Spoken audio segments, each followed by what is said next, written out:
Morning. मैं Varun Singh class 8 के science का chapter 14 chemical effect of electric current का पहला लेक्चर लेने जा रहे हैं। तब तक आप वीडियो के अंत तक बने रहें।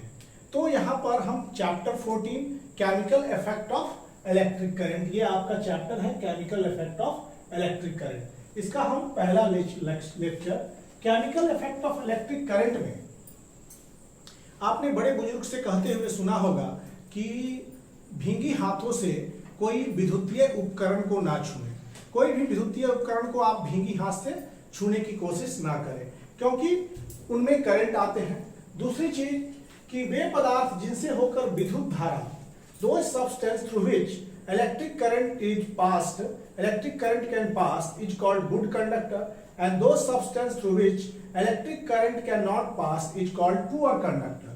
तो हम जानते हैं कि एल्युमिनियम, कॉपर, सिल्वर ये सब गुड कंडक्टर हैं, जिसमें सिल्वर जो है वो बेस्ट कंडक्टर ऑफ इलेक्ट्रिसिटी है। तो हम लोग देखेंगे, लेकिन प्लास्टिक के बारे में अगर देखा जाए, प्लास्टिक, वुड ये सब जो है विद्युत के कंडक्टर नहीं है। They are bad conductor of heat and they are bad conductor of electricity. यहां पर हम पढ़ेंगे डू लिक्विड सॉल्यूशन। इस चैप्टर में first do liquid solution conduct electricity. क्या लिक्विड सॉल्यूशन इलेक्ट्रिसिटी कंडक्ट करते हैं? इसी चीज को हम यहां पर पढ़ेंगे। तो इस चीज में पहले हम फिगर बनाएंगे। ये फिगर है आपका इस तरह से, do liquid solution conduct electricity.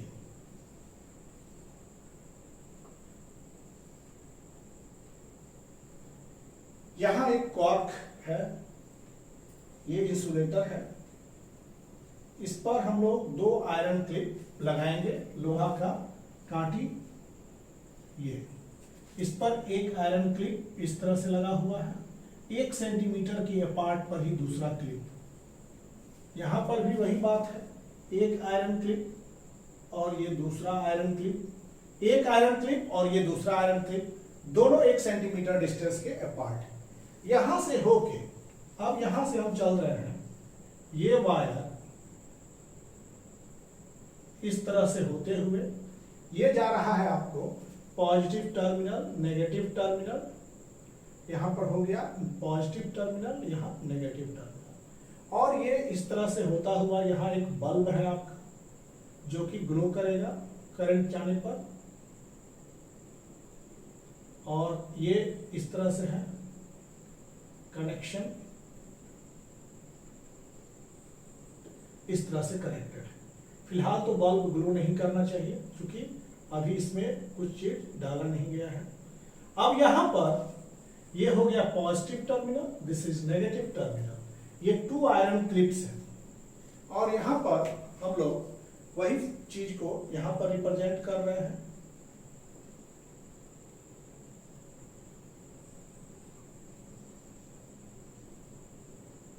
ये पॉजिटिव, ये नेगेटिव टर्मिनल, इस तरह से। फिर यहां पर वही सिचुएशन है कि एक बल्ब इस तरह से लगा हुआ है और ये जुड़ा। यहां हम ये कनेक्शन इस तरह से है, पॉजिटिव टर्मिनल है ये यहां। तो यहां पर टेक 2 स्मॉल बीकर, ये 2 स्मॉल बीकर हैं, beaker A and beaker B. क्या लिक्विड सॉल्यूशन इलेक्ट्रिसिटी को कंडक्ट करते हैं? तो हम लोग क्या करते हैं,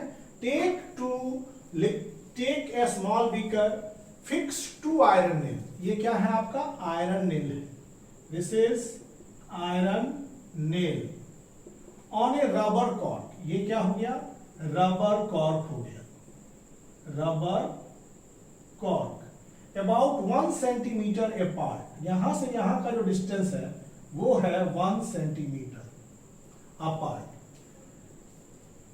इन placing 2 iron nail will act as 2 electrode. Iron nail किस तरह से एक्ट कर रहा है, acts as 2 electrode.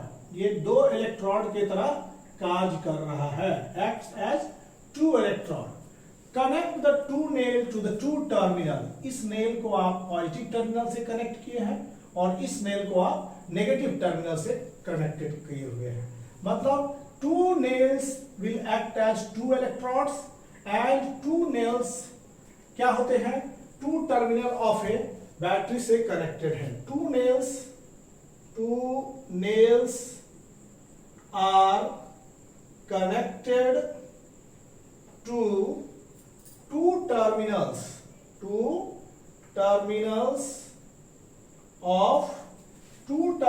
Of battery.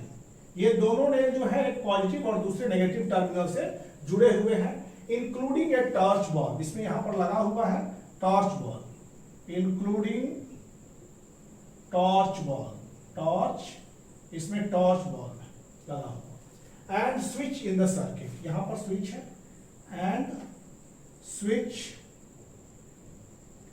In the circuit, इसमें लगे हुए स्विच है। सेम थिंग यहां भी वही बात है। ये भी आपका आयरन नेल है, ये आयरन नेल, ये रबर कॉर्क, यहां पर इसके बीच की दूरी है 1 सेंटीमीटर अपार्ट, ये बी। यहां पर two nails, pour solution of dilute hydrochloric acid. इसमें हम डाल रहे हैं क्या, सॉल्यूशन डाल रहे हैं, pouring of dilute hydrochloric acid. इसमें हम लोग हाइड्रोक्लोरिक एसिड इसमें डाल रहे हैं carefully in this solution. Now pass electric current. इससे आप क्या कीजिए कि इलेक्ट्रिक करंट को पास कीजिए। Pass electric current through the hydrochloric acid solution by closing the switch. ये पहले स्विच इस तरह से है, ऐसे। अगर मान लीजिए कि हाइड्रोक्लोरिक एसिड डाल करके इस स्विच को हमने कनेक्ट कर दिया, after pouring dilute hydrochloric acid हम स्विच को ऑन कर दिए, तो बल्ब क्या होता है, बल्ब ग्लो करना शुरू कर देता है, बल्ब ग्लो करना शुरू कर देता है। तो हाइड्रोक्लोरिक एसिड डालने के बाद ये बल्ब का जलना, ये इस बात को दिखाता है कि solution of hydrochloric acid conduct electricity. मतलब कि after adding hydrochloric acid solution, after adding hydrochloric acid in beaker, when switch is in on position, switch is in on position, the solution of hydrochloric acid, solution इसका क्या करने लगता है, solution of hydrochloric acid conduct electricity. ये electricity को conduct करना चालू कर देता है।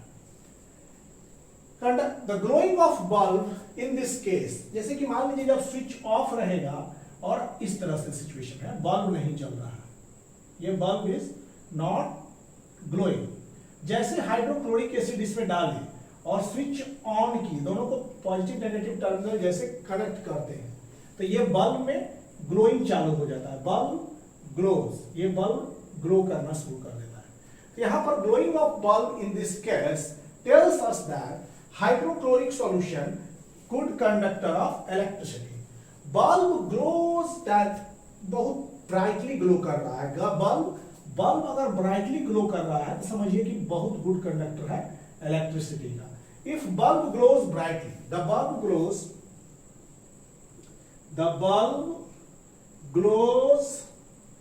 Brightly, if brightly tells that HCl solution is very good conductor of electricity। जैसे ये हाइड्रोक्लोरिक एसिड डालते हैं तो वो बहुत ब्राइट जलता है, तो यही बात नहीं कि हाइड्रोक्लोरिक एसिड के साथ ही ऐसा करेगा, वो सोडियम हाइड्रोक्साइड का सॉल्यूशन के साथ भी यही हाल होगा। और कॉमन सॉल्ट NaCl जो है खाने वाला नमक, इनके साथ भी बल्ब ग्लो करेगा ब्राइटली। कॉपर सल्फेट के सॉल्यूशन के साथ भी बल्ब ब्राइटली ग्लो करेगा। विनेगर के साथ भी बल्ब ब्राइटली ग्लो करेगा, मतलब कि आयरन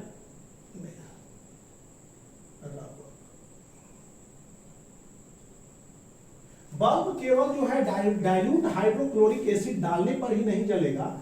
ये sodium hydroxide, sodium chloride, copper sulphate जैसे सॉल्यूशन अगर डालेंगे और साथ ही विनेगर के साथ भी बल्ब ग्लो करेगा।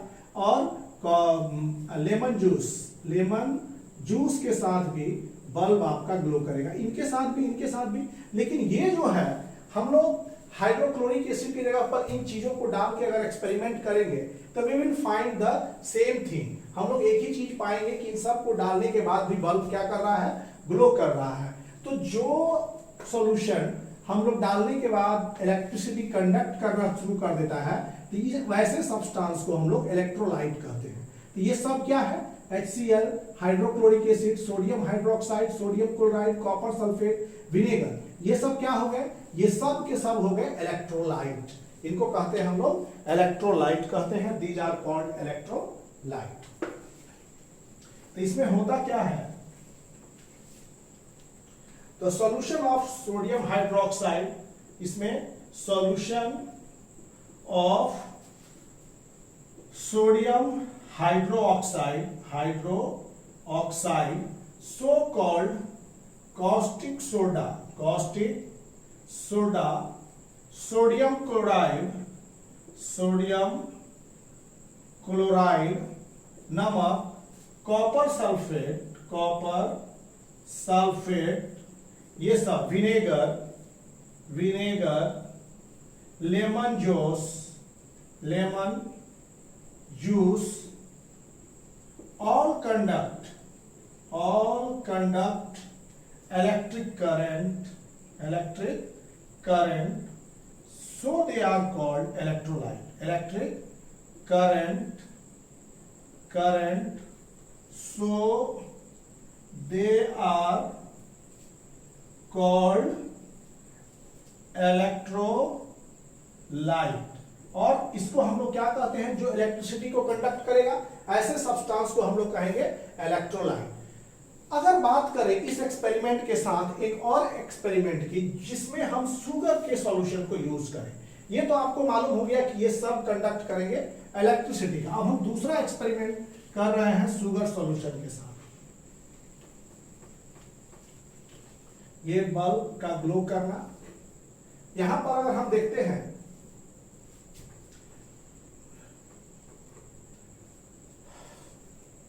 अगर यही एक्सपेरिमेंट हम शुगर सॉल्यूशन के साथ करना शुरू करते हैं, if we perform this experiment with sugar solution, ये स्विच ऑफ कंडीशन में है शुगर सॉल्यूशन के साथ, तो यहां पर जो हम लोग शुगर सॉल्यूशन को यूज करेंगे, यहां पर डाल रहे हैं, पोर कर रहे हैं क्या, sugar solution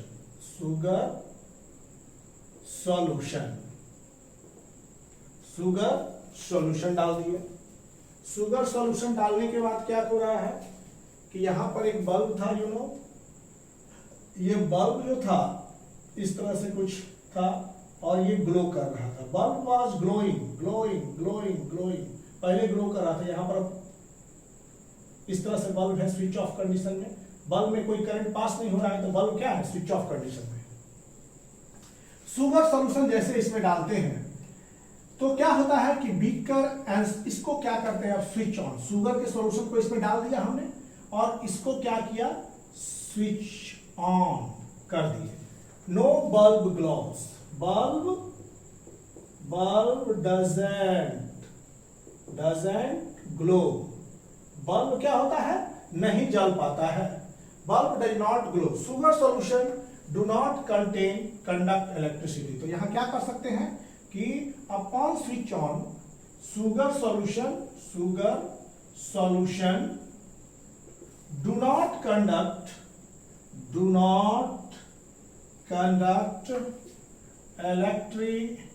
Ct। Sugar solution electricity को कंडक्ट नहीं करता है, ग्लूकोज सॉल्यूशन भी सेम, अगर शुगर डाल दें या ग्लूकोज भी डाल दें और यू से ग्लूकोज, शुगर ग्लूकोज दोनों के मॉलिक्यूलर फार्मूला कुछ डिफरेंट है, दोनों को डाल दीजिएगा तो दोनों के डालने से इलेक्ट्रिसिटी नहीं फ्लो करेगा। इसके अलावा आप डाल देते हैं डिस्टिल्ड वाटर, और इसके अलावा भी अगर डिस्टिल्ड वाटर डाल देते हैं, डिस्टिल्ड वाटर डाल देते हैं, इसमें डिस्टिल्ड वाटर के साथ वेजिटेबल ऑयल डाल देते हैं, vegetable oil, they do not conduct electricity, they do not conduct electricity, ये इलेक्ट्रिसिटी को कंडक्ट नहीं करेंगे। दे आर नॉन कंडक्टिंग, ये नॉन कंडक्टिंग है, ये सब जितने भी हैं ये सब नॉन कंडक्टिंग है। They are non conducting, they are non conducting, ये नॉन कंडक्टिंग है, और they are called non electrolyte, they are called, इनको क्या कहते हैं हम लोग, नॉन इलेक्ट्रोलाइट, इसको हम लोग नॉन इलेक्ट्रोलाइट कहते हैं, they are called non electrolyte. अब हम लोग चलेंगे वीक कंडक्टर ऑफ इलेक्ट्रिसिटी के बारे में। We will discuss about weak conductors of electricity. Bulb does not glow, sugar glucose urea कुछ डालने पर बल्ब की ग्लोइंग नहीं हो रही है, ये सब पुअर कंडक्टर है। इसमें हम स्विच ऑफ, तो ये क्या था कि इस सब को मिलाने पर बल्ब ग्लो नहीं करते हैं तो नॉन कंडक्टर है। लेकिन जो भी हम इलेक्ट्रोलाइट डालते थे, जैसे कि डाले क्या, सोडियम क्लोराइड डाला, सोडियम हाइड्रोक्साइड डाला, सल्फ्यूरिक एसिड डाला, एसिटिक एसिड डाला, लेमन जूस डाला, तो ये सब इलेक्ट्रोलाइट डालने पर बल्ब ग्लो करते थे, तो ये इलेक्ट्रोलाइट कहलाए। लेकिन इन सभी सॉल्यूशंस को अगर हम डालेंगे बारी बारी करके, तो ये देखेंगे कि किसी में ज्यादा तेज बल्ब ग्लो कर रहा है, किसी में डिम हो रहा है, तो किसी में ज्यादा तेज हो रहा है। तो ये चीज हम फील करेंगे, महसूस करेंगे। तो when electric current is pass through vinegar, अब इसमें डाल रहे हैं विनेगर, यहां पर विनेगर, विनेगर इसका common formula CH3COOH, 3 to 5% acetic acid solution is called vinegar. ये एस्टिक एसिड है, और 5 से 8% तक एस्टिक एसिड अगर पानी में है तो उसको विनेगर कहते हैं। इस विनेगर को अगर हम डालते हैं इसमें, तो then beaker bulb glows here. इसको डालने के बाद क्या होता है, बीकर का बल्ब ग्लो करता है, ऐसा नहीं है कि नहीं ग्लो करता है। तो after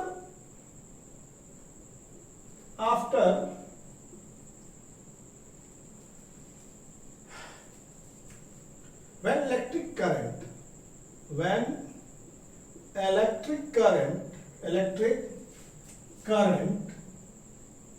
is passed through the solution of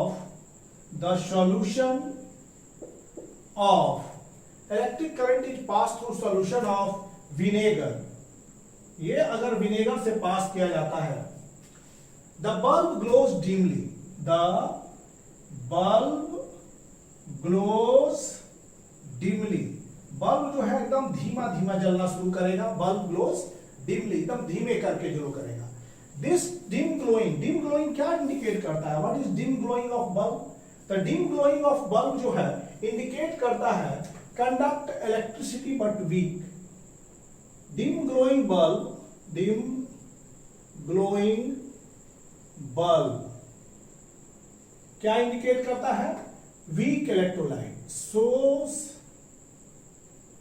that vinegar is weak electrolyte, is ये क्या है, weak electrolyte है, इससे इलेक्ट्रिसिटी तो पास कर रहा है लेकिन बल्ब धीमे धीमे गर आ रहा है, तो ये वीक इलेक्ट्रोलाइट हो गया, this is the weak electrolyte. Same situation if liquid somewhat conducting bulb में नॉट ग्लो, कभी कभी क्या होता है कुछ लिक्विड को डाले और बल्ब नहीं ग्लो किया तो वो पुअर कंडक्टर हो जाएगा, तो वैसे सोल्यूशन को हम लोग पुअर कंडक्टर कहेंगे।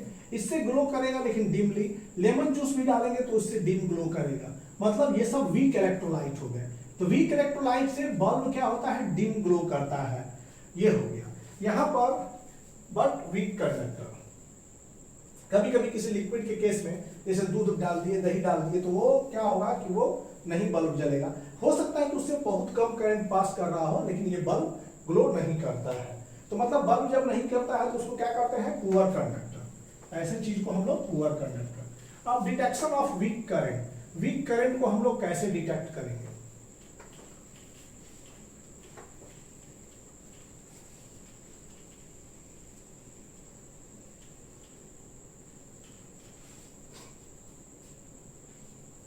अब हम लोग detection of weak current, detection of weak current, detection of weak current क्या है? इसमें अगर मान लीजिए कि करंट, मान लीजिए कोई ऐसे सॉल्यूशन को डाले, उससे करंट तो फ्लो कर रहा है, लेकिन एक्सट्रीमली बहुत ज्यादा वीक करंट फ्लो कर रहा है। बहुत वीक करंट फ्लो करने पर भी कभी कभी ये बल्ब नहीं ग्लो कर पाता है।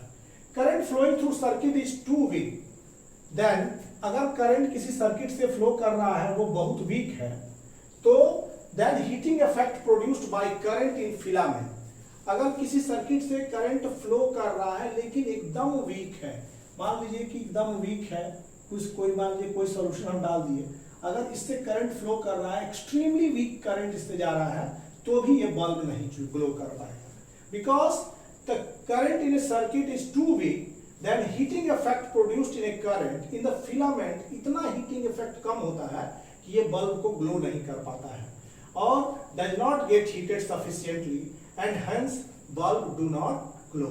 तो यहां बात करेंगे दोस्त स्टूडेंट्स कि इफ हाउएवर, अगर कोई ऐसा सॉल्यूशन है जिससे बहुत वीक करंट फ्लो कर रहा है, if however the current flowing through the circuit, the current flowing through the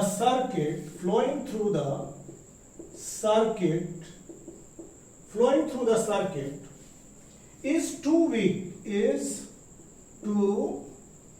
ये इतना कमजोर है, then heating effect that heating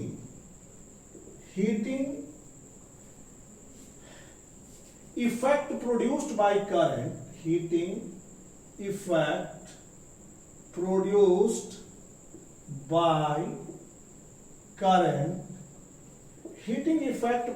by current in the filament is too little due to which the filament does not get heated sufficiently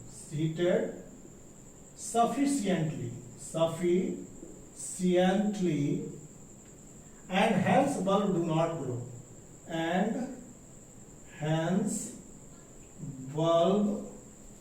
do not glow, और bulb जो है वो glow नहीं कर पाता है। देखिए कभी कभी करंट इतना स्मॉल होता है कि वो हीटिंग इफेक्ट प्रोड्यूस करता है, लेकिन इतना कम हीट होता है कि ये बल्ब ग्लो नहीं कर पाता है, तो ऐसा भी सिचुएशन आता है। तो उसके लिए क्या होता है, torch bulb can not be used here for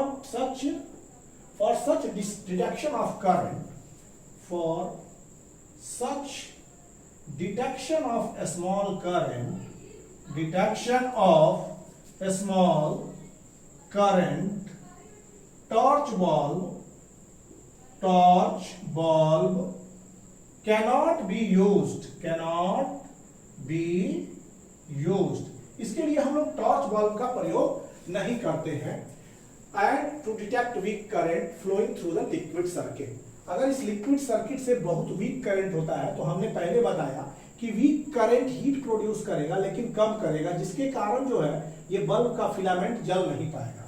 तो ऐसे केसेस में हम टॉर्च बल्ब का प्रयोग नहीं करेंगे। तो उसके लिए क्या करेंगे, तो वीक करंट जो फ्लो करता है उसके लिए हम दो तरह के मेथड्स को अप्लाई करते हैं टू डिटेक्ट द करंट। यहां पर weak electric current, weak electric current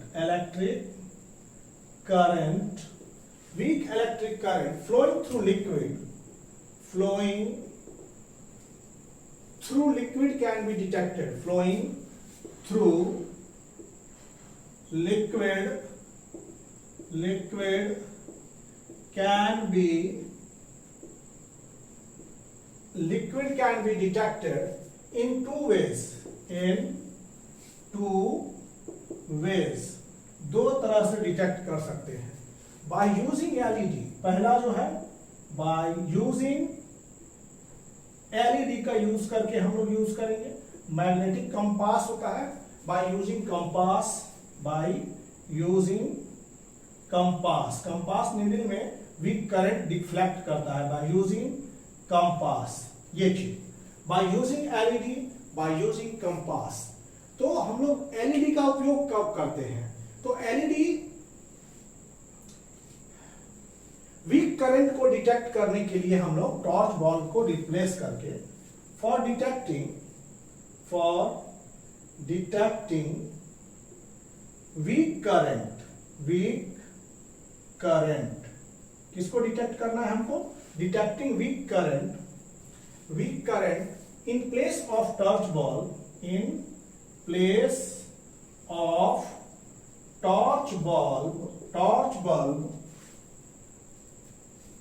we use LED. हम लोग एलईडी का इस्तेमाल करते हैं। एलईडी को बोलते हैं लाइट इमिटिंग डायोड। हम लोग वहां पर एलईडी का यूज करते हैं। एल से लाइट, ई से इमिटिंग, डी से diode. Full form of LED क्या हो गया? Light emitting diode. ऐसे डायोड जो कि बहुत वीक करंट को डिटेक्ट करते हैं। और LED it is a semi conductor. LED है क्या? LED is semi conductor. LED is semi conductor. LED एक सेमी कंडक्टर है। Device, semi conductor device which glow even when weak current passes. Even when weak current passes. देखिए LED एक, जैसे कि जो भी टॉर्च बल्ब है वो थोड़ा ज्यादा करंट को डिटेक्ट करता है। अगर बहुत कम करंट का वैल्यू है उसको डिटेक्ट करने के लिए अगर ये बल्ब से डिटेक्शन नहीं हो पा रहा है तो वहां पर हम लोग एलईडी बल्ब का प्रयोग करेंगे। एलईडी सेमी कंडक्टर डिवाइस है जो बहुत कम करंट पर भी जलने लगता है। LED is slightly longer. One LED का जो होता है, जैसे सिचुएशन ये है, एलईडी ये इस तरह से हम बना रहे हैं। एलईडी, ये एलईडी का सिचुएशन हमारा इस तरह से है। तो ये एलईडी जो है तरह तरह के रंग का रहता है इस तरह से। एक लेड जो होता है वो लॉन्गर होता है, one lead is longer and other is shorter. तो लॉन्गर लेड ये एलईडी है। लॉन्गर लेड क्या होता है? Connected to positive terminal. Longer lead connected, यहां भी लॉन्ग साइड पॉजिटिव होता है, तो long connected to positive terminal, ये कनेक्टेड होता है पॉजिटिव टर्मिनल से। शॉर्ट होता है, short lead connected to negative terminal, to ये कनेक्टेड होता है नेगेटिव टर्मिनल से। तो most liquid that conduct electricity, ये जो होता है लेड में लॉन्गर लेड पॉजिटिव टर्मिनल से और शॉर्ट लेड जो होता है वो नेगेटिव टर्मिनल से कनेक्टेड होता है। तो अब हम लोग पढ़ेंगे क्या? पढ़ेंगे कि जितने भी सॉल्यूशंस हैं जो कि इलेक्ट्रिसिटी को कंडक्ट करते हैं उनमें ज्यादातर एसिड बेस और सॉल्ट ही होते हैं। देखिए यहां पर यहां पर मोस्ट solution which conduct यहां पर most liquid which that conduct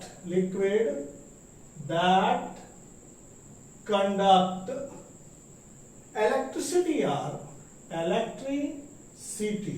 बहुत सारे लिक्विड जो इलेक्ट्रिसिटी को कंडक्ट करते हैं are acid, base and salt, यही कंडक्ट करते हैं इलेक्ट्रिक करंट को। अब हम लोग देखेंगे in case of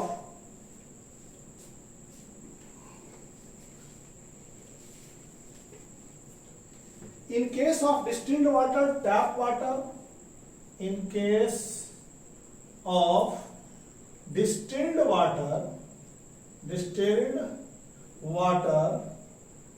tap water, sea water and rain water। इसमें क्या करेंगे, डिस्टिल्ड वाटर तो एकदम इलेक्ट्रिसिटी को कंडक्ट नहीं करता है, चूंकि इसमें क्या नहीं होता है, इसमें सॉल्ट डिसॉल्व नहीं होते, तो distilled water do not conduct electricity. Distilled water do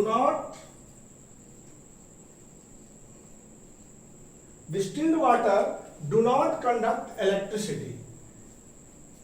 No deflection of magnetic, मतलब कि मैग्नेटिक कंपास का कोई डिफ्लेक्शन नहीं होगा, उसके पास से रखिएगा तो मैग्नेटिक कंपास में कोई डिफ्लेक्शन नहीं होगा। Distilled water do not conduct electricity. Distilled water कभी इलेक्ट्रिसिटी को कंडक्ट नहीं करता है, बिकॉज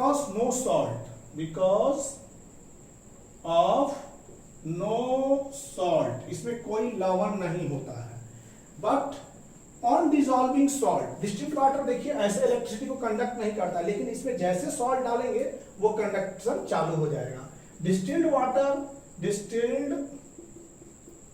वाटर प्लस एसिड, अगर डिस्टिल्ड वाटर में एसिड डाल दिए गुड कंडक्शन चालू हो जाएगा, conduct electricity. Distilled water electricity, distilled water में हम बेस डाल दिए, डिस्टिल्ड वाटर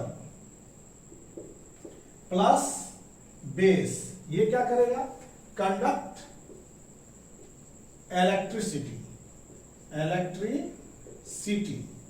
अब हम लोग क्या करेंगे, distilled water plus salt conduct electricity. यहां पर distilled water plus salt conduct electricity, ये इलेक्ट्रिसिटी को कंडक्ट करना चालू कर देगा। मतलब टैप वाटर भी गुड कंडक्टर होता है इलेक्ट्रिसिटी का।